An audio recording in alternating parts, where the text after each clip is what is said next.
Et Rodrigue, tu savais que la mutuelle dans les années 80, elle avait subi un attentat en Corse et que résultat des courses, il avait fallu faire une mission entièrement full commando pour se sortir de ce bourbier?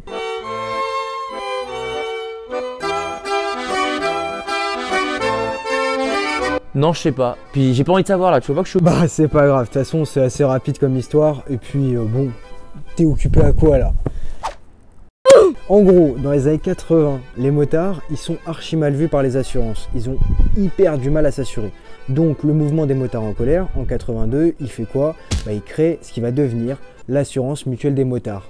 Et très rapidement, cette assurance, elle décide de s'installer en Corse, avec l'aide de bénévoles locaux et de subventions de la région.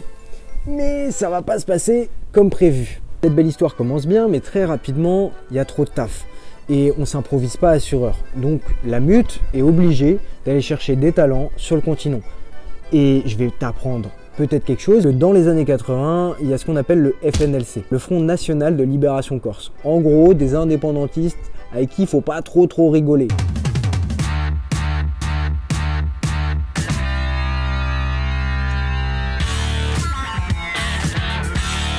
Ils ont fait plusieurs attentats. Eux, ils voient d'un mauvais œil les pointus venir du continent sur l'île de Beauté. Résultat des courses, on a des pressions, on a des suivis des employés, des menaces de mort évidemment, et puis surtout un enlèvement quand même d'un cadre à une époque. Que l'État français reconnaisse le principe du droit du peuple corse, nous avons engagé une lutte qui revêt différents moyens. Jusqu'à présent, nous avons enclenché une stratégie d'affrontement avec l'État français vis-à-vis avec Giscard président. Avril 84, il y a un attentat à la bombe devant le siège de la mutuelle. Et là, bah là, c'en est trop. Ça fait beaucoup là, non? Là, ils en ont marre. On va pas continuer. Donc, résultat des courses est décidé de lancer l'opération Samba. Et en gros, c'est tout simple. Il faut juste exfiltrer 3 tonnes de dossiers de l'île de Beauté vers le continent. Et ça, sans que les Corses s'en rendent compte. Et là, normalement, Rodrigue, tu vas me dire, par quel moyen? Non. C'est simple. Il y a le bateau. Eh ben non, parce que le FNLC, il contrôle les ports. Donc, on est obligé de penser à l'avion. En gros, il y a des motards qui arrivent sur l'île.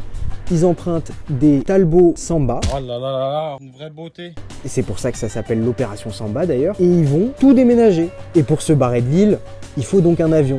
Donc ils vont prendre un Fokker qu'ils ont réussi à avoir avec un copain d'un copain. Bref, c'est une histoire sans dessus-dessous. Tout simplement un déménagement en secret de nuit. Et avec le stress, il y a même des motards qui se vautrent dans le siège de la mutuelle de nuit. Là, c'est le gros stress. Il manque d'être découvert parce qu'en face, il y a un petit barman corse qui se dit « Tiens, c'est marrant, il y a des lumières à 3 h du matin dans les bureaux. » Donc, il appelle la mutuelle.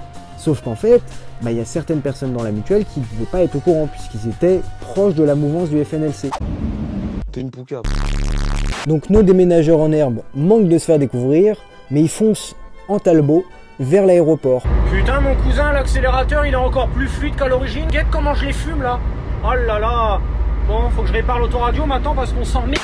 Et là, miracle, il y a le Fokker, tout va bien, et ils arrivent à s'enfuir en avion avec tous les dossiers. Résultat des courses, ils atterrissent où? À Montpellier, où est aujourd'hui le siège de la mutuelle des motards. Bon, ok, super ton histoire là, la mutuelle, les Corses, les FLN, mais la moto elle démarre pas, donc au bout d'un moment, va falloir venir m'aider, hein? Bah c'est normal Rodrigue, t'as pas mis le liquide de clignotant? Ah, pas con. Attends, je vais voir.